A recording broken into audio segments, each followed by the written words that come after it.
we are going to start with deletion. In the last class we saw how to do insertion, search, computing successor, computing predecessor, computing minimum, maximum in a binary search tree. Today the only one operation that is left is the one of deletion. So, we are going to see how to do deletion in a binary search tree, and then we are going to address the question that I had raised in the last class, which was that if I were to insert the elements in a random order. So, I have to insert some n elements into a binary search tree. Suppose I were to randomly permute my elements and insert them, right. So, then what is the what can we say about the time that the insertion would take? Yeah, we will see all of that today. So, deletion operation, so essentially is the following: you are given a node x in the tree and you have to delete the node, right, and we will distinguish three cases. X has no children, which will be the easiest case for deletion. X is a leaf in that case, right. If x has only one child, even then the case is very easy, and we will see all of that. And when x has two children, it is slightly more tricky, but still fairly straightforward. So, when x has no children, then deletion is trivial. Why is that? So, this is the node x, yeah, it does not have any children. So, it is a leaf and I need to delete this node. So, what should I do?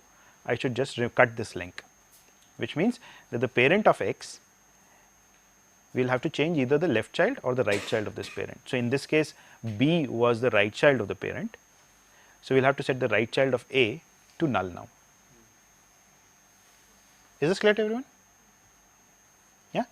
So, if b were the left child, then we would have set the left child of a to null, and after the deletion this is the tree that would be left for you. So, if the node that you are trying to delete is a leaf node, then the problem is trivial. Yeah. What happens if the node that you are trying to delete has only one child? So, you are trying to delete a, it has only one child, which is b, right. A does not have a left child. Okay. Now, what can we do? So, again the operation, it is like this, you can think of this part as just a linked list now. Yeah, this is just like a linked list and you are trying to delete a node from the linked list. So, what do? You take the previous node, which will be d, and you will make its left child now point to b. Right. So, effectively you are removing these two links and you are establishing this link directly from d to b. Are you convinced that this would maintain the search property? Why should b be on the left of d and not on the right of d? Because b is less than d, right, because b is in the left subtree of d. Yeah. So, we would make this the left child, and everything that is below b, all descendants of b are also less than d, because they are all in the left subtree of d, right. So, we will just continue with them as they are, there is no change there. The only change that happens is that these two links go away and you set up this one link. Is this clear to everyone? Questions? Right. So, nothing to be done even in this case, or very little to be done. Yeah. So, this will be the new setting, or this is what will happen after the deletion. You have d, you have b, and you have f, a goes away. Right. The third case is when the node to be deleted has two children. Right. So, maybe x is the node to be deleted, which is x is a reference to the node which is to be deleted. So, the node to be deleted is the one containing d now. It has two children, right. So, what do we do now?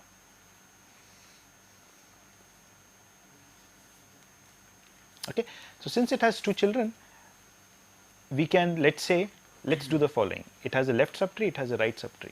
We will find the predecessor of d. How do you find the predecessor of d? We have seen how to do successor, but we also said you can equally find the predecessor. How do you find the predecessor? Well, the predecessor of d would be the largest element in the left subtree.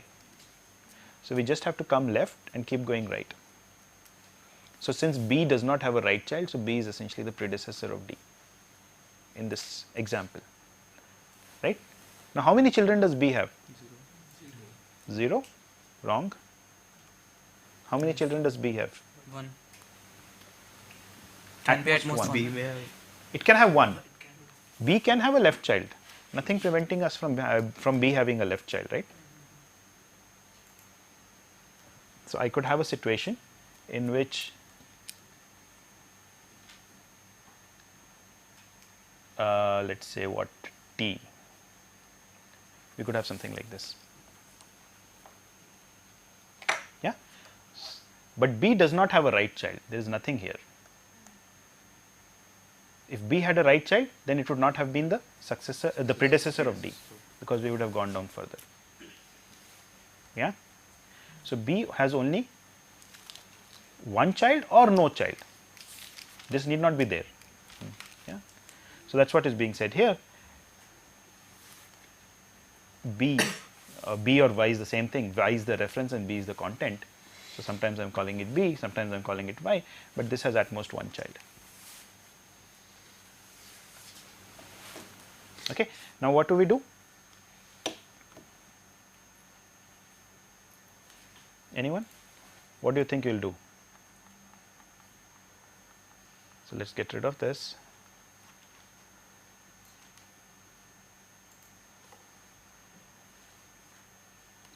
We are going to delete B and then replace D with B. D with B and B with B. And essentially we are going to move B here. So, this is not, we are not establishing such a link, we are not establishing this link, but we are going to replace this with B, right, and delete this node, just get rid of this node. Okay. Why can I move this here? Well, why would the search property not get violated by moving content of B here? Because since this is the successor, B was the successor of D, everything in this left subtree was less than D, and B is the largest element in this left subtree. So, everything in this left subtree is also less than B, yes. So, everything in this left subtree is less than B. So, if I move B here, there is no problem as far as the search property is concerned. Everything in the right subtree is more than D, yes, and so it is also more than B. So, by moving here, the search property again is not violated. So, I can move B here, and now why can I delete B easily? Because B has either no child or one child, and we have seen already how to do that, right, how to delete a node which has no child or only one child. Any questions on this? I see some frowns. What don't you understand? Yes. Sir, if B has one child, Yeah. then we have to replace the left subtree of B, the first element of the root of the left subtree of B, Right. with, to B. You are saying if B has one child, Yes, sir. Yes, sir. It has suppose left B subtree. had one child, B if it has one child, it will have only a left child, it cannot have a right Yes, child. sir, it can have a left subtree. It can have a left subtree, let us say it has something here, right. Now what? Then, sir, when we have to shift B, then we have to make the root of the left subtree. No, so okay, so good question. So you are worried, suppose B had a left subtree here, right, and suppose I decide to move B here, okay. Now there is nothing left here, so we said we will really delete this node. When we delete this node, what happens? We will This make goes this to right end. child point to here, and that is it. Okay. So this gets deleted, this link and this link go away, and we create this one link, and it goes points directly to here, and this moves up there.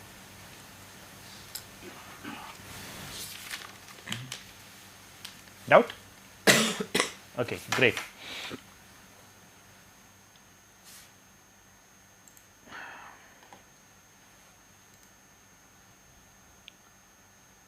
Yeah, so that is the operation. So now we have covered all the three cases.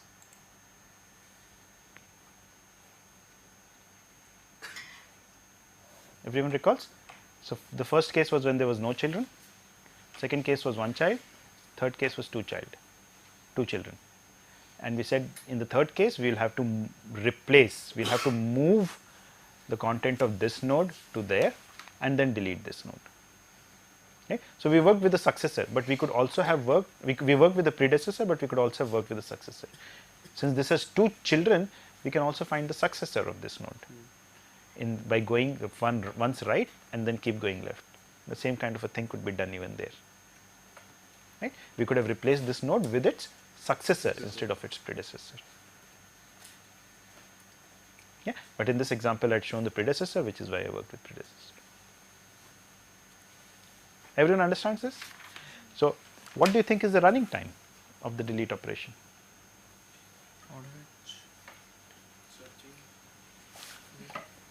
Suppose you don't even have to search. I tell you that this is the node, I give you the reference to the node that you want to delete, right? How much time does it take to delete? In the first case, when the node is a leaf, how much time would it take?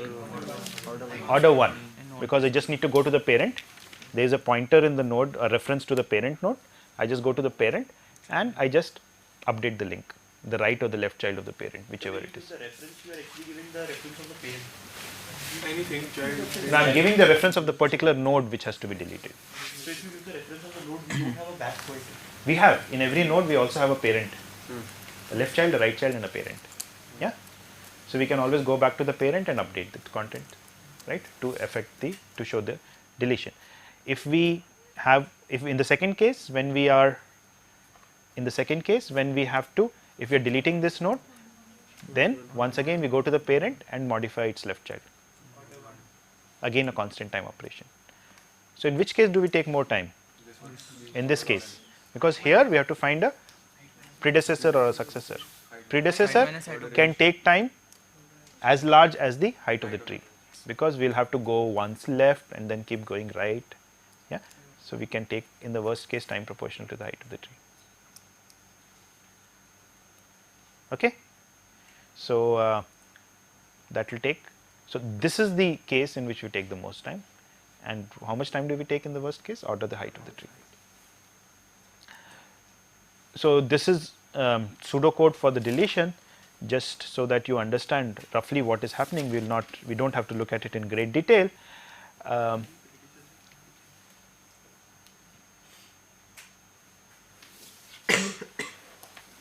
If the left or the right is null, then what do we know? That either it is a leaf node or it is a node with only one child.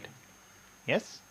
Then in that case, so Z was the node which I am trying to delete. So Y is, let us say Y is Z, and we look at the tree successor of,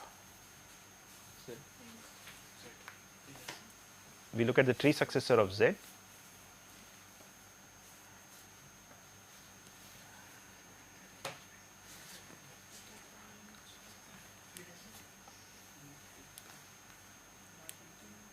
Okay, I am not completely sure that I have this right. So let us just skip this, right. You understand what the delete operation is. So I might have made some mistake somewhere here. So B was the predecessor in the previous part? Pardon? B was the predecessor in the previous Predecessor or successor is the same thing, right. We can also work with the successor, that is what I said. For successor, we will have to search in the right. For the successor, you will have to search in the right. Okay. So I don't think that is very critical, but let us skip this thing for now. Okay. So you understand delete. The pseudocode you can all write yourself. Okay. Now suppose I give you a binary search tree. This is a binary search tree, and I do an in-order traversal of this binary search tree. Right. Now what does in-order do? Someone tell me. First the left, then this node, then the right. So first we will be printing out all these keys. Yes. So suppose all I do when I visit a node is print out the key. Yeah. Suppose that is what my traversal procedure is. So first I will be printing out these keys in some order. I do not know which order, but I will first print out these keys. Then I will print this out, and then I will print out these keys. Right. So which means that I will print out the root key 5 after I have printed out the left and before I print out the right. But all of these keys are less than or equal to this, and all of these keys are greater than or equal to this. So which means that 5 really comes at the right place in a ordering of these keys, right? Because everything that is less than 5 comes before 5 and everything that is more than 5 comes after 5. So 5 comes at really the right place, and the same argument can be said for every key, not just the root key. When will I print 3 out? After I have printed everything to the left, yeah, then I will print 3. So everything that is smaller than 3 will come before 3. yeah,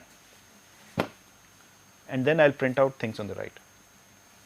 So, the in order traversal, so if you were to just look at this and see how you would, in what order you would print out, you would first come here, then go left, then come here, you will print this one out, then you will print 3, then you will print 5, then you will print this 5, then you will come right, first go left, so on and on, 7, 10, 11. So, this is the order in which you will print the keys. Yeah. So, an in order traversal of a binary search tree, so what is the property that it has? It prints out the keys in increasing order.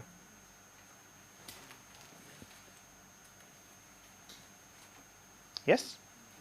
So, this can be a good method of sorting a bunch of keys. Yeah. So, I'll call this the binary search tree based sorting procedure. So, what is the method now? Well, you have a bunch of keys which you want to sort. So, what should you do? You first insert all the keys into a binary search tree. So, that is what you are doing. You are taking all the keys and inserting them into a binary search tree, and then just do an in order traversal of this tree. So, you will get all the keys in increasing order. So, you sorted your set of keys. Yes? Is this clear to everyone?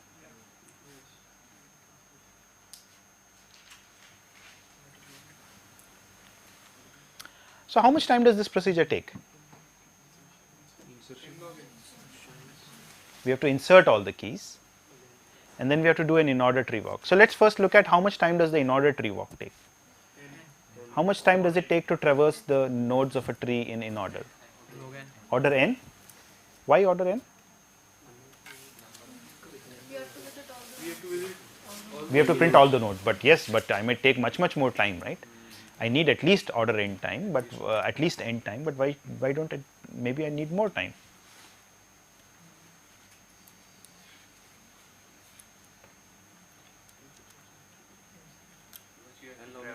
So it will be n square. Pardon? So it will be like n square. It will be like n square. For each, you have to search first. You have to go to the leftmost side each time when you are covered the left submost tree. Then while going to the right sub tree, you have to go to the left. So we have to leftmost do side. each Which will node take a some more time. finite number of times, not more than 3 times. That was for an earlier walk that we had said that each node will be visited thrice, right? Not for an in order traversal. Twice. Okay, so we'll look at this question later. Okay, how much time does it take to do an in order tree walk? Actually, it just takes linear time. It takes order n time. Okay, but we'll not do it in today's class. We'll see how to argue that it just takes order n time. So those who said order n is right. Okay, how much does this part take when I'm inserting all the elements into a tree? N log n. N log n? Why n log n?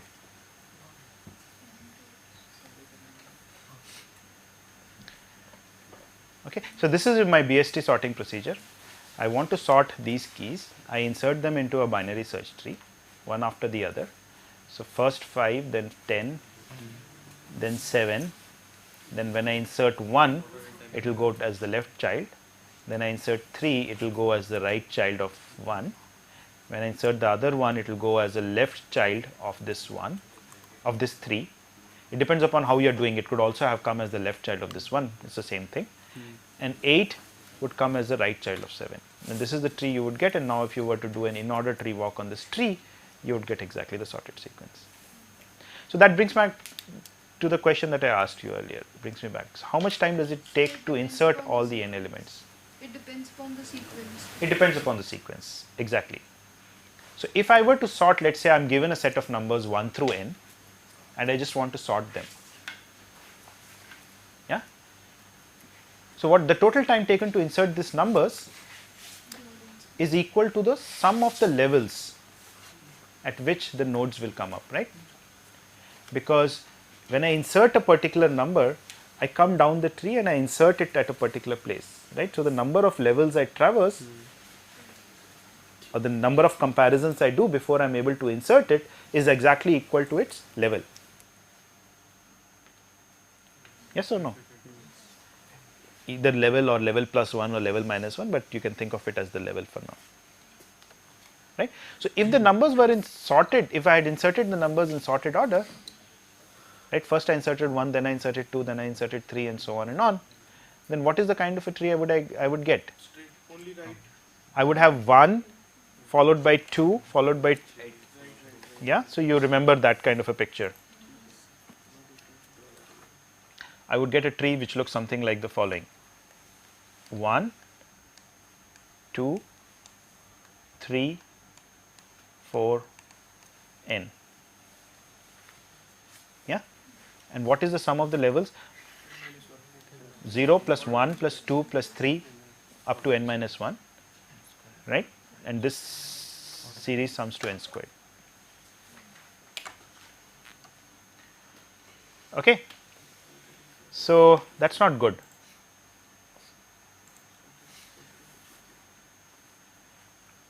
The time taken for insertion could be as bad as n squared.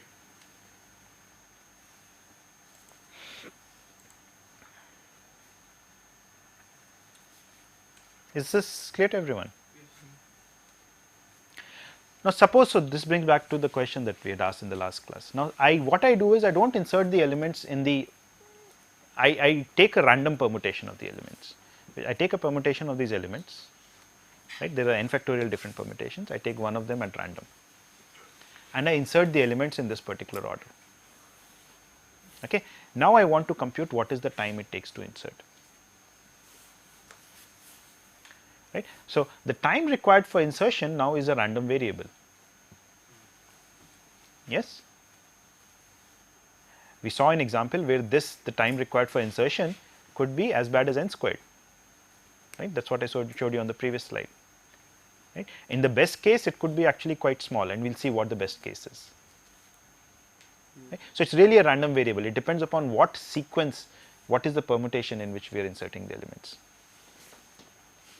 Right. In fact, we had discussed the best case in the previous class, right? We said the first element inserted should be n by 2, right? And then it should be n by 4 and then 3n by 4 and so on and on. Although we have not computed what the value of the total time for insertion there would be. Right? So, it is really a random variable, the total time for inserting these n elements. Okay? And for random variables, we compute what is the expectation of the random variable. Right? So, recall what is the expectation of a random variable. So, if a random variable takes many different values, then the expectation of a random variable is obtained by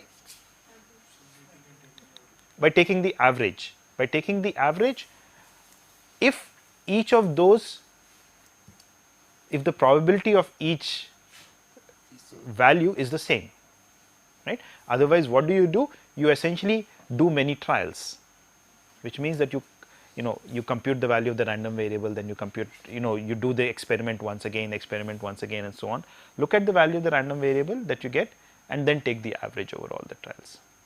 Right? That is how you compute the expectation of the random variable. In our case, it is easier because each of the permutation is equally likely.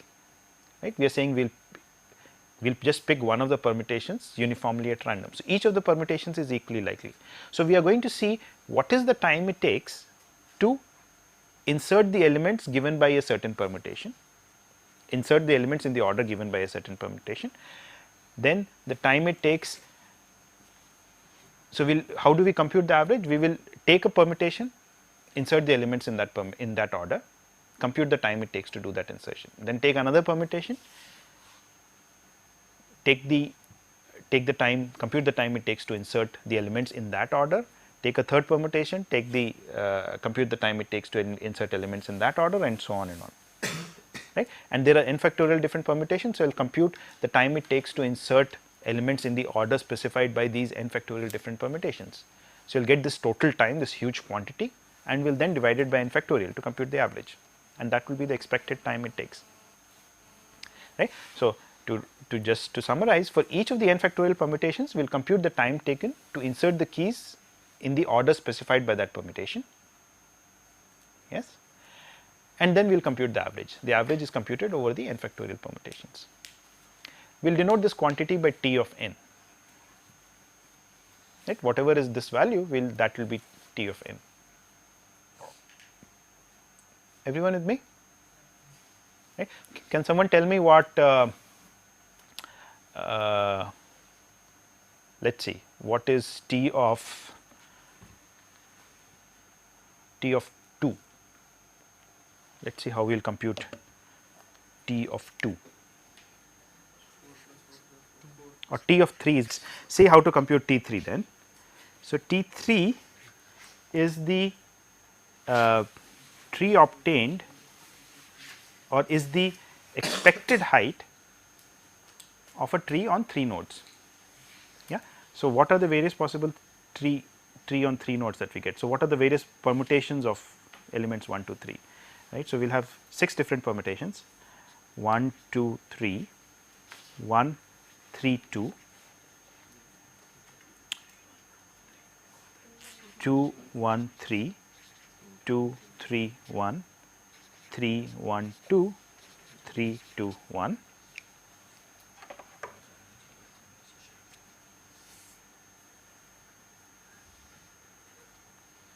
When we have this particular permutation, what is the tree we would get if we were to insert the elements in this order? We would get a tree whose root is 1, 2 would come to the right and 3 would come after that. When elements are inserted in this particular order, we would get a tree 1, 3 to the right, 2 to the left of 3. Elements inserted in this order, we will get a tree which is 2, 1 to the left, 3 to the right. When elements are inserted in this order, we get a tree which is 2, 3 to the right, 1 to the left. When elements are inserted in this order, we get a tree which is 3, 1 to the left, 2 to the right of 1, but to the left of 3. And in this order, we get 3, 2 to the left, 1 to the left. Right. What is the total time taken for insertion here? We recall we said that it is just the sum of the levels of the nodes. So, the levels of the nodes are 0, 1, 2, and so the sum is 3. In this, the levels of the nodes are again 0, 1, 2, so the sum is 3.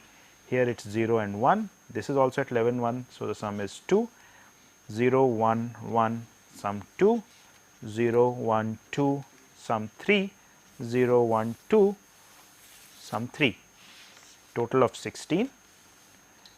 And so, the average over all is 16 over 6, which is 2.66, which is T of 3 then.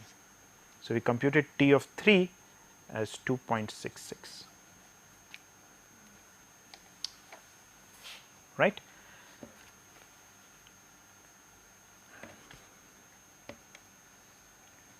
So, that is what was being said here. For each of the n factorial permutations, we are going to compute the time taken to insert the keys, which is what we did for T3, and then compute the average, right. So, that gives us the value of T3. Right. But we cannot do the computation in this manner, we have to do it cleverly because we have to compute what T of n is. Right. So, I am now going to fix a particular element, let us say I, and I am going to look at all permutations in which the element I is the very first element in the permutation. Yes. So, there are n minus 1 factorial such permutations in which I is the first element. In these n minus 1 factorial permutations, the tree that we obtain will have I as the root because it is the very first element, and then the keys 1 through I minus 1 will be in the left subtree of the root, and the keys I plus 1 through n would be in the right subtree of the root. Right. Now, let us look at one of these permutations. Let us look at one of these n minus 1 factorial permutations and restrict our attention to the I minus 1 keys, to the first I minus 1 keys, to the keys 1 through I minus 1. Right. They will be coming at many different places, they will be coming at some places in this permutation. Right. Now, let me look at another permutation, another one of these n minus 1 factorial permutations. These keys 1 through I minus 1 would be coming at some other place. So, if I look at all of these n minus 1 factorial permutations, they will induce permutations of these 1 through I minus 1 elements also, keys 1 through I minus 1, and every permutation would be there, every permutation of 1 through I minus 1 would be there, right. In particular, each permutation of 1 through I minus 1 would occur how many times? Right. There are n minus 1 factorial permutations in all, yes, and there are I minus 1 factorial permutations of the elements 1 through I minus 1. And there is no reason why one of these permutations will occur more often than the other permutation. So, each of them is occurring equally likely. So, how many times is each one of them occurring? N minus 1 factorial over I minus 1 factorial times. Yeah. You can also think of it in a slightly different manner, right. You have these I minus 1 elements somewhere, and the other n minus I elements are getting inserted at different places here. So, how many different permutations are there of those n minus I elements that are getting inserted, right. So, you can compute that and it will be exactly this quantity, right. But this is a simpler argument. There are n minus 1 factorial permutations in all, and there are I minus 1 factorial permutations of these elements 1 through I minus 1, and there is no reason why one of those permutations should be more likely than the other one, right. They will all occur the same number of times, it is symmetric after all, right. So, each permutation therefore of these elements is occurring exactly so many times, right. Okay. So, suppose I had keys only 1 through I minus 1, right, I had only I minus 1 keys 1 through I minus 1. Then the average time taken to insert these keys is T of I minus 1, this is what we define T of n as. This average is the average taken over all the permutations of 1 through I minus 1, right. So, the time taken to insert all these I minus 1 factorial permutations is therefore just I minus 1 factorial into T of I minus 1, yeah. The average time is T of I minus 1, and the average is taken by doing what? By computing the total time to insert all the I minus 1 factorial permutations divided by I minus 1 factorial I minus 1 factorial. So, the total time to insert all the I minus 1 factorial permutations is I minus 1 factorial times T I minus 1. Like for instance, in the example that we did earlier for T3, the total time taken to insert all the permutations was 16 we had computed, right, which was just the average times 6. Okay, good. So, when we are inserting the keys 1 through I minus 1 into the left subtree, so we go back to the previous setting.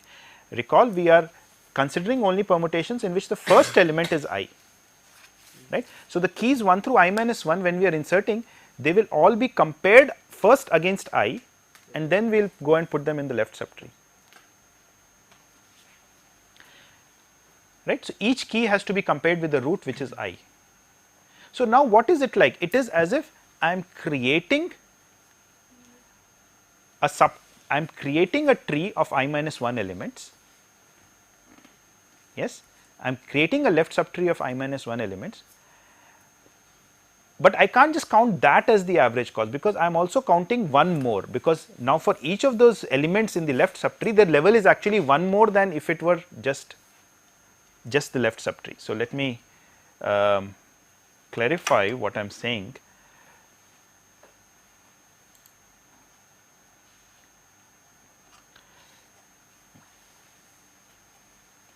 So, this is I and the keys 1 through I minus 1 are coming here, 1 through I minus 1 are coming here,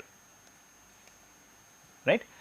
I know something about just this tree. If this were my tree, then I know that the average time to create this tree is T of I minus 1. But now I am creating a tree of over n nodes. The keys 1 through I minus 1 are coming here and the other keys are coming here. How much time am I spending in creating this part? Well, whatever was the average for this plus one more for each one of these guys, right, because first I compare here and then I come down here, right, because the level of each of these guys is actually one more in this tree than it is in this tree, right. अगर यहाँ पे कोई node है जिसका level 2 है in this tree, then it has level 3 in this original tree. Okay.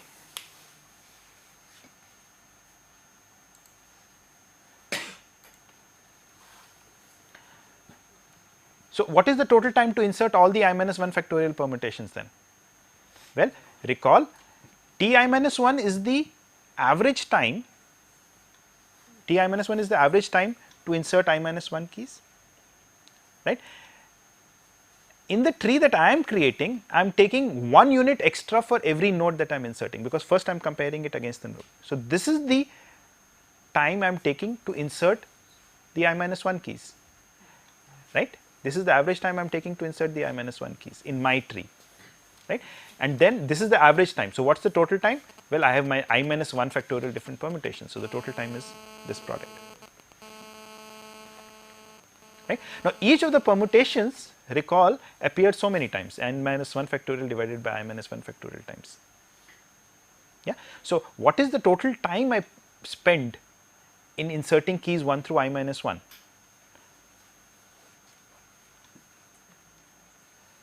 The total time to insert all the I minus 1 factorial permutations is this much, but each of the permutations is now appearing so many times. So, it is just this times this, right, which is n minus 1 factorial times this part.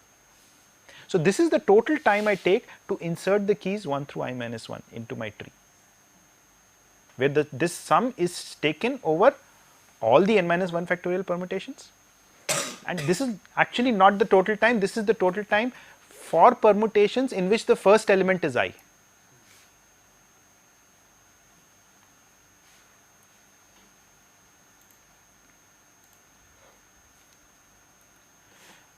So, to recap, time to insert keys 1 through I minus 1 is n minus 1 factorial times t I minus 1 plus I minus 1. Similarly, time to insert the keys I plus 1 through n will be similar to this, right. Left or right mein there is no significant difference, it is just that यहाँ पे there are I minus 1 keys that I am inserting, now I am inserting n minus I keys. So, wherever there was I minus 1 here, I will replace it by n minus I, because that is the number of keys I am inserting now. So, that would give me this expression. This is to insert the keys in the right subtree.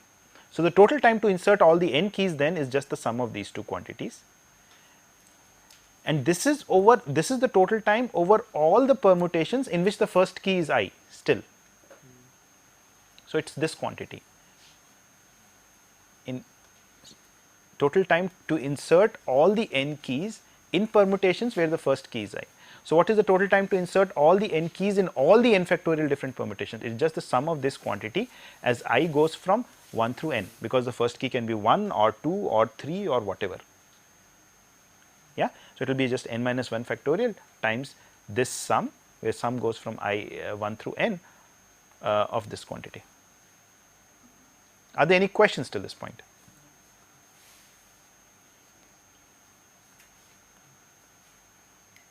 If you have questions, please ask, because it is going to get more difficult. Right. All I am doing is trying to figure out what is the total time taken to insert all the n elements, right, not in one permutation, but over all n factorial permutations put together. Yeah, and I am trying to do it in a way so that it is amenable to analysis. In the earliest part, you told that when we fix the I element as the first element, as the root, then the I minus 1 which are less than that, Yes. will be present in I minus 1 factorial. You meant that they will be present as that in the input sequence or in the root or in the tree as I minus 1 factorial permutation. Input sequence. There are I minus 1 factorial different permutations of I minus 1 elements. That is all I am saying, right. Now, in the sequence of 1 through n, those I minus 1 elements are present at different places, right. All possible permutations of those I minus 1 elements are there. So, I minus 1 factorial different permutations of those I minus 1 elements are there, but each of those permutations itself is occurring n minus 1 factorial over I minus 1 factorial times, right. So, we have to keep that in mind. Okay. So, this is what we will carry on forward. So, forget about everything, but what we will work with now is this expression, which says that the total time to insert all the n keys is this thing. This is exactly the 16 we had computed for T3. Yeah, this is exactly that 16. So, now what is the average time to insert n keys? It is basically, this is the total time. So, this divided by n factorial would be the average. So, I have just divided that by n factorial, and this is what I would get. So, just to make sure, this divided by n factorial will give me 1 by n, and this expression, yeah. So, is just this that I have written, I going from 1 through n, right. Now, note that these terms will appear, each of these terms will appear twice, right. So, if I look at T3, it will appear once as for I equals 3, I equals 4, and it will appear once as I equals n minus 4, n minus 3, sorry. Yeah, so each of the terms will appear twice, so that this part of the sum, just this part, is 2 times Ti, I going from 0 through n minus 1 now, and this part I have moved out. So, it is n minus 1, this is n minus 1 n times, divide by n, so it just becomes n minus 1. So, this n minus 1 is not multiplied by the 2 by n, this 2 by n only multiplies this part. Why does I go from 0 through n minus 1 now? Well, because you will never generate T of n, right, neither from here nor from here, and you will generate T of 0 when I equals 1, you will have T of 0, when I equals n, you will again have T of 0. Yeah, so you will have a T of 0. And what is T of 0? T of 0 is 0. In fact, T of 1 is also 0.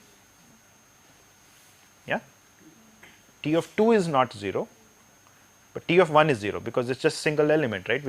We say it's at level 0, so we just don't count it any time for inserting it, right? So such a thing is called a recurrence relation.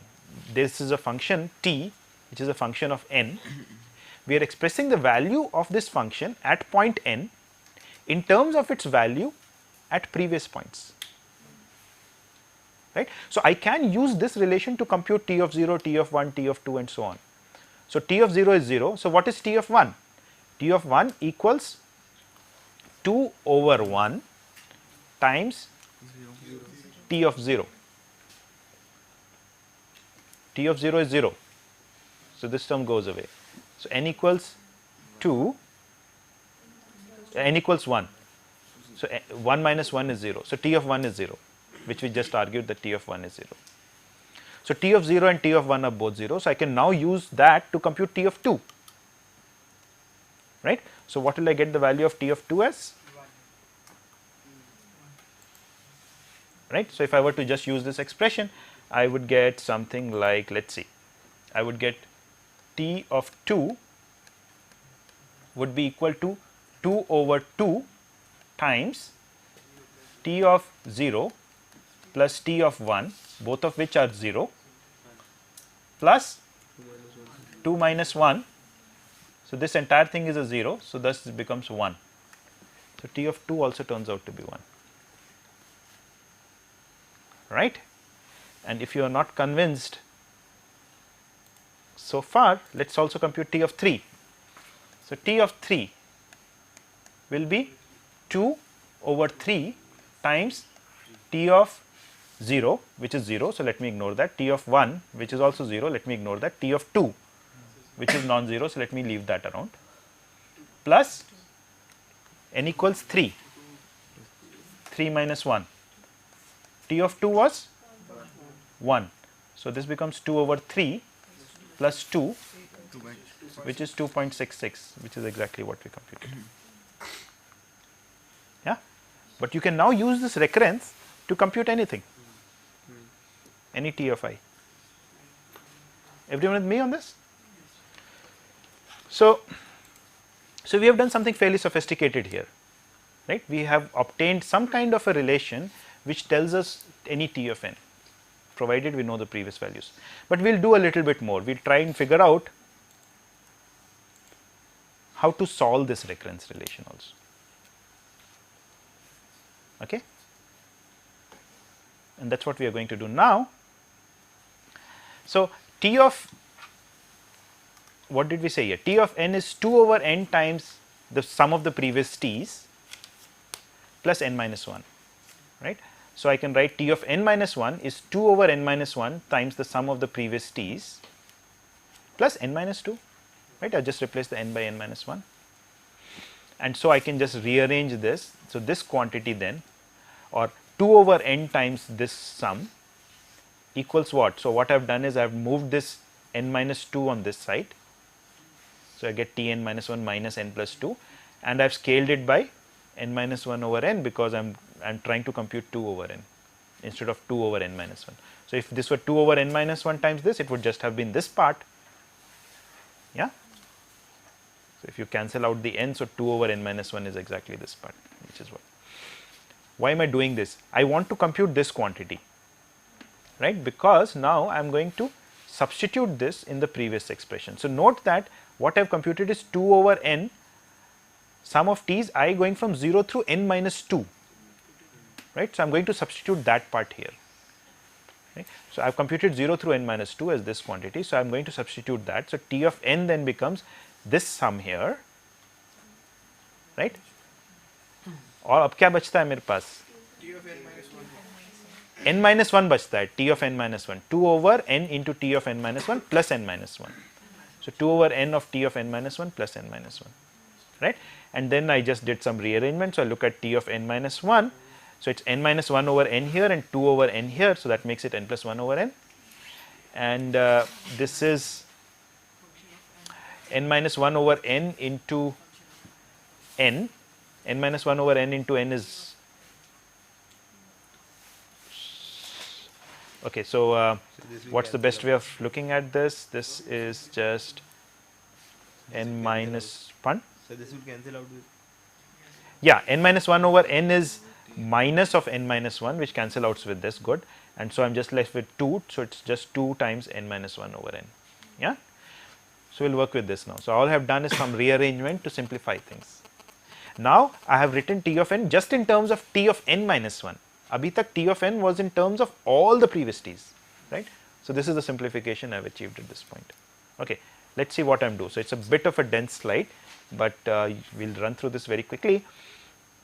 So, this is what we have, n plus 1 over n times T of n minus 1 plus 2 times n minus 1 over n, right.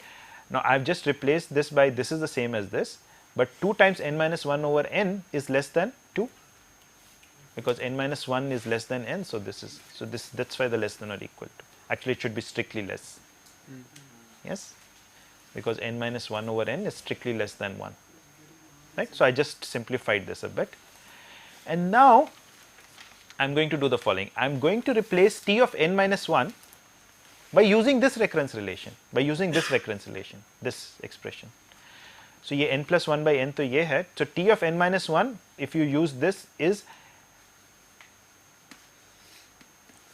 1 plus 1 over n minus 1, which is n over n minus 1, times T of n minus 2 plus 2, and where is this plus 2 coming from? From the this plus 2, right. All I have done is replace this with this. Yes, everyone with me? Right. All I did was replace this part with this expression, right. And now, let me just simplify it. So, well, this n and n cancel. So, I get n plus 1 over n minus 1 times T of n minus 2. This 2 is this 2, and 2 times n plus 1 over n. That is what I get, right. So, this is just a simplification of this, it is exactly equal. Now, once again I am going to play the same game. I am replacing T of n minus 2 with the value of that. So, what is T of n minus 2? T of n minus 2, what is T of n minus 2?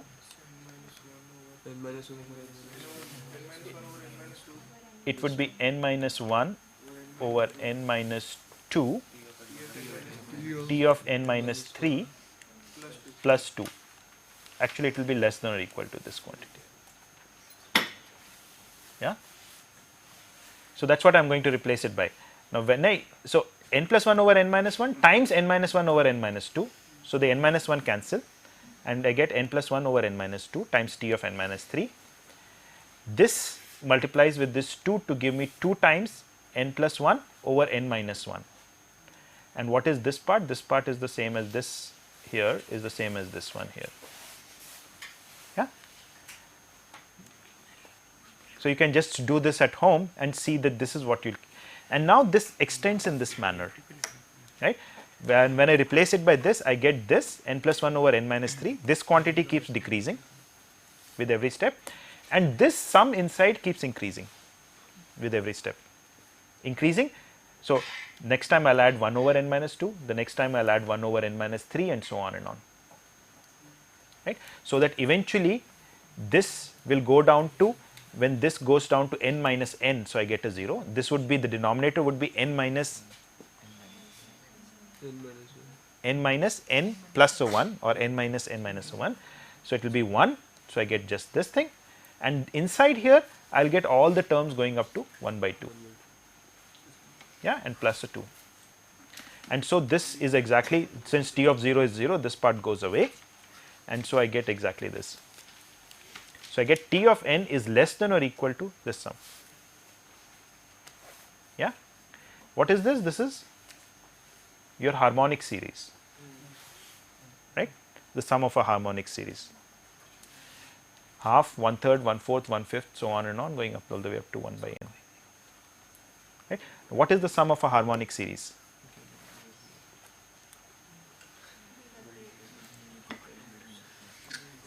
Anyone? Huh?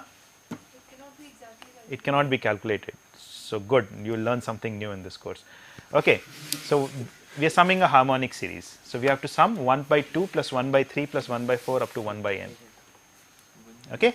Now one trick that we employ very often, we take this graph, this is a graph of the function 1 by x, right? Okay, these are points 1, 2, 3, 4. So let me draw a line here at 2. So what is the height of this? What is the height of this rectangle? 1 by 2. Yeah? What is the width of this rectangle? 1. So इसका area कितना हो गया? 1 by 2, half. इसका 1 by 3 हो जाएगा ऐसे क्योंकि I have drawn a line here at 3. 1 by 3. Yeah? So area 1 by 3. So I am getting the terms here. So next one 1 by 4, 1 by 5, 1 by 6. The last one at n, I will draw it in this manner.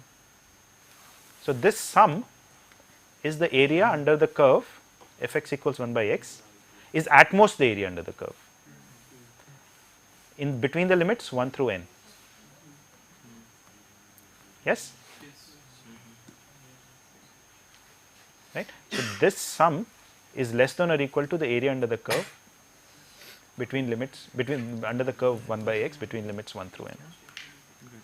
So now recall what was our T of n? T of n was, okay, T of n was 2 times n plus 1 into this harmonic sum plus a 2.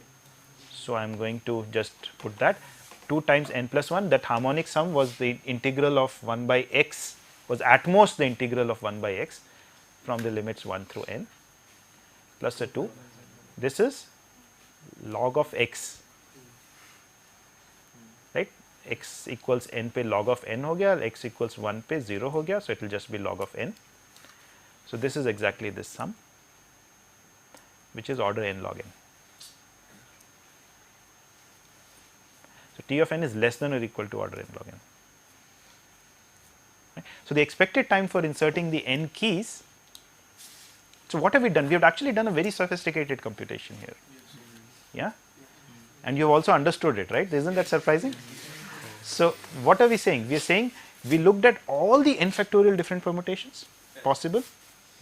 We computed what the total time taken to insert all those n factorial different permutations was, and we took the average. And what did we get? We got n log n. Yeah. Recall we saw the worst case was n squared. Right? There is a particular permutation which is just put the elements in increasing order. For that, the total time for insertion is n square. But the average time is n log n. Right? And what is the best time? The best time is also n log n. Why? So the best time would happen when the tree was very shallow. Right? And the tree, so if you have a tree of on n nodes, it has a height at least log n. We've seen that. Log n minus 1 or some such thing, or roughly this. Right? So if it has height log n, that the last level you have a lot of keys, right? In a tree of height log n, if you take a complete binary tree of height log n, the last level has n by 2 keys. The leaves, there are n by 2 leaves. To insert each one of those leaves, you will take how much time? Log n, because you'll have to come down the entire tree. So to insert each one of those n by 2 keys, you are taking log n time. So you are just to insert the leaves, you take n by 2 log n time, n by 2 times log n time, right? Which is omega n log n, right? A function which is growing faster than n log n. Some constant times n log n, but n log n. Right? So in the best case, you are taking n log n time. In the worst case, you are taking n square time. So the best case is n log n time. The worst case is n square time. But the average case is also n log n. That's a very interesting part. Right? If I would ask you the average case, you would perhaps be tempted to just take the average of these two numbers and report that. Yeah. But why is it turning out to be this? What does it convey? What does it convey? Most trees are shallow. Most of the trees are fairly shallow, don't have too much depth. Most of them have trees, most of the trees have depth of only about log n or some constant times log n. So that the average is still only n log n. Yeah? Do you follow this? So the best, you have a bunch of numbers. The numbers here are the total time for insertion under the various permutation. The smallest of those numbers is n log n.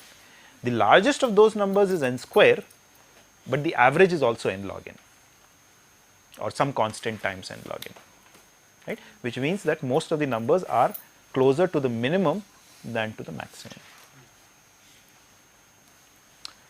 Okay. So, that is all I was going to discuss in the class today. What we discussed today was the deletion procedure, and then we also discussed this particular analysis, which says that if you were to take a random permutation of n elements and insert them, then the average time, then the expected time for insertion is n log n. The worst case, there could be a permutation for which the time taken is n squared, right, that is the worst case, and we have seen examples of those. If the elements are in increasing order or in decreasing order, then you take n squared time. The best case, the best possible permutation is also going to take at least n log n time, some constant times n log n time, right, but the average case is also n log n. Okay, so we stop there.